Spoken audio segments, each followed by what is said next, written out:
তাহলে বন্ধুরা কেমন আছে সবাই? আশা করি সবাই ভালো আছে, আমি ভালো আছি। আজকে চলে এসেছি দ্বিতীয়তম দিন ট্রেডিংয়ের, এবং আজকে 15,000 ক্যাপিটাল নিয়ে শুরু করেছিলাম, এবং তারপরে কালকে আমাদের একটা পজিটিভ ট্রেড ছিল। কালকে আমরা একটা ট্রেড নিয়েছিলাম, এবং আজকে আমাদের ট্রেড সংখ্যা দাঁড়িয়ে গেল 4টে, যেটা আমাদের মাইন্ডসেট অলরেডি নষ্ট হয়ে যাওয়ার মতোই, কারণ 4টে ট্রেড আমি নিই না, 4টে ট্রেড আজকে অলরেডি হয়ে গেছে। তো ফার্স্ট ট্রেড এবং সেকেন্ড ট্রেড আজকে আমাদের রেড, এবং থার্ড এবং ফোর্থ ট্রেড আমাদের আজকে গ্রিন। থার্ড ট্রেড আমাদের কী ছিল, আজকে 28 পয়েন্ট বুক করেছি থার্ড ট্রেড, এবং ফোর্থ ট্রেডে আমরা বুক করেছি অনলি স্ক্যাল্পিংয়ে 5 পয়েন্ট, যেটা টার্গেট ছিল না, যদিও আপনি রিস্কি ট্রেড নিয়েছিলাম ফোর্থটাও। আমি এখানে ট্রেডের লজিকটা দেখাবো। ফার্স্ট ট্রেড আমাদের ছিল এখান থেকে একটা ইনডিসিশন ক্যান্ডেল, যেটা ছিল এখান থেকে ফল করার মার্কেটের একটা ইচ্ছে ছিল, কারণ এখান থেকে একটা রেজিস্ট্যান্স ছোট্ট হালকা পাকা যাচ্ছিল। তো এখান থেকে আমি এখানে ভেবেছিলাম যেটা ফল করবে, কিন্তু ফল করেনি, আমাদের স্টপ লস হিট হলো।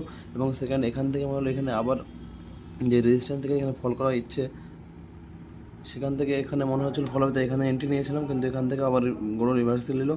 আমি আবার কল সাইডে এখান থেকে একটা এন্ট্রি করি, যেটা আমার